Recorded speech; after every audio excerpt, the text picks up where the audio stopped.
Take hold of it right here. We need to go to Joe McMahon. He is at the command post at 54th and Arlington, and hear what he has to tell us right away. Joe, you're on the air. Christine, things are deteriorating rapidly. The smoke you see is from a fire at 48th and Van Ness. It's a Korean liquor store, we're told. It's going up in flames. Now, just a few minutes ago, photographer Dave Bussey went up there to get some pictures of that fire while we set up for this live shot. Now, a little earlier, you may have heard me say that Dave and I were in a supermarket and we were roughed up in there. Fortunately, nothing happened. But, Dave, this time something did happen as you stood up there getting those pictures.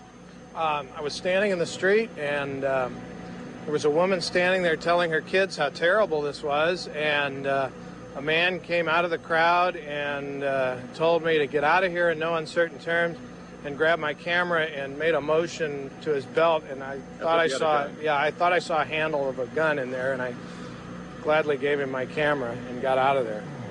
Now, the woman was on your side, though. And the whole time the woman kept saying to this guy, "Hey, man, you don't have to do that. He's just doing his job."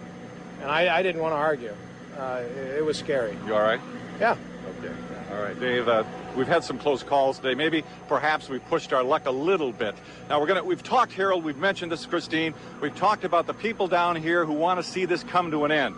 And a woman by the name of MC Diamond came up, and she's got a little drawing here that was made by her 11-year-old daughter, Danielle. Tell us what it says, MC. It says, "Stop the violence," and she was crying and she was upset. She's a high-ability gifted student who couldn't go to school today because of the violence. It's not right to commit crime, to take care of crime. We need to stop the violence, stop killing each other, and let's do some peaceful demonstration. Now, where do you live in relation to what's going on? Are you in danger?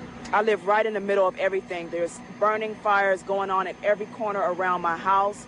Like I said, my child is afraid. She's very emotional. I was feeling helpless, and the only way I could deal with it was to come out here and try to get these people to see what they're doing to their own young black children.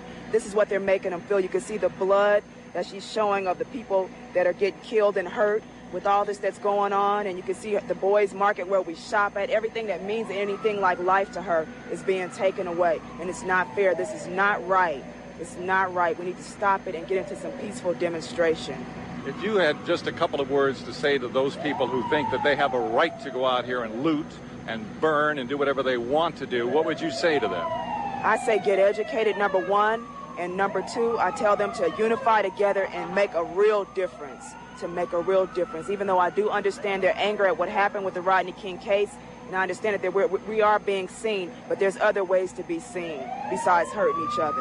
Okay, MC, thank you very much. The sirens continue. As I said, Harold, the situation is getting uglier down here by the minute. More fires. The crowd is becoming more aggressive to the news people. That was not the case several hours ago.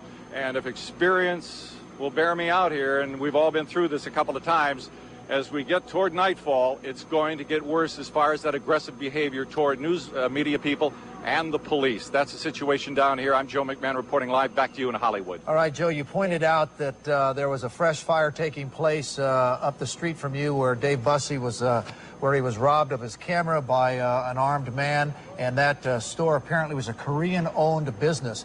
The Korean businesses have been the target of many of the vandals and the arsonists. Just a little while ago, at the top of this broadcast, our reporter, Linda Moore, was online when some Korean merchants decided enough was enough. They came out, they drew their weapons, and a gunfight ensued. Let's